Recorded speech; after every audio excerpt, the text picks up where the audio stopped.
Hello po kapamilya, ayan po fresh gulay po, yan po yung ating ire-ready at yan yung gagawin nating lumpiang Shanghai at yan po yung ating mga gulay. Yung mga gulay natin hinugasan na natin yan at ihihiwain na natin o yayadyarin na natin para ma-ready natin ang ating lumpiang sariwa. Ayan po yung mga gulay at fresh na fresh pa po yung ating mga gulay.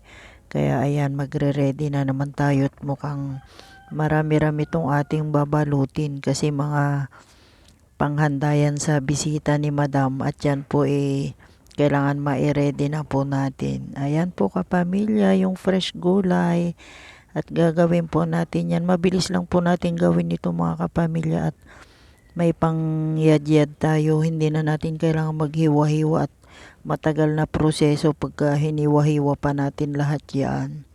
Basta lilinisin lang natin at mabilis na yan gawin pagka nayadyad na natin yan. Kaya yan mga kapamilya, yan po yung mga fresh gulay na gagawin natin. Hello kapamilya, ayan po nayadyad na po natin yung ating fresh gulay at yan po yung ating gagawin nating lumpiang sariwa at lumpiang Shanghai. Ayan po at ready na tayong magbalot. At mamaya-maya gagawa rin tayo ng pangbalot ng ating lumpiang sariwa. Yan po yung ating gulay mga kapamilya. 2-in-1 na po yung ginawa natin. Pwede na po nating gawing lumpiang Shanghai. At syempre pwede rin nating gawing lumpiang sariwa. Kaya 2-in-1 yung ginawa natin para minsan ang pagluluto at tipid sa oras mga kapamilya. Kaya ayan mga kapamilya, ready na po yung ating lumpiang Shanghai at lumpiang sariwa. At yan naman yung mga nagawa natin at marairay pa yung ating babalutin. Kaya ayan, kaya marami tayong iluluto mamaya-maya pagka nabalot na natin lahat yan. Kaya ayan kapamilya, mabilis lang pong gawin ito pagka na-ready na po lahat. At yan na po yung ating mga nagawang lumpiang Shanghai. At yan iluluto na natin. Kaya maganda po talaga pagka naka-prepare na po lahat at balot na lang po tayo ng balot.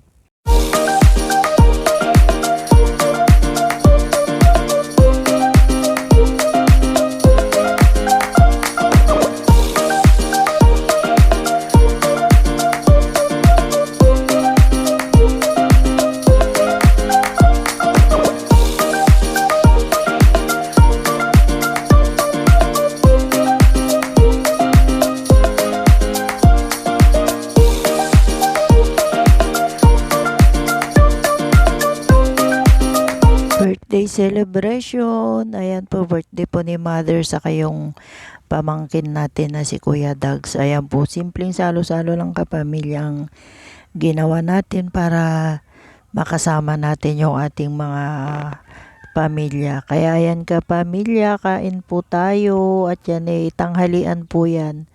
Salo-salo para sa ating birthday celebrant.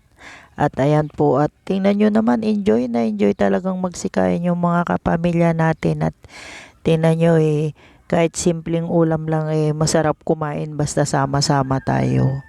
Kaya yan kapamilya, ang ating mga hinanda para magkasalo-salo tayo dito sa hapagkainan. Kaya ayan po, isa na namang magandang birthday celebration yung ating ginawa at ayan kasama natin si Mother, 74 years old na po si Mother at syempre kota na po yan. Thank you so much po. Happy birthday po.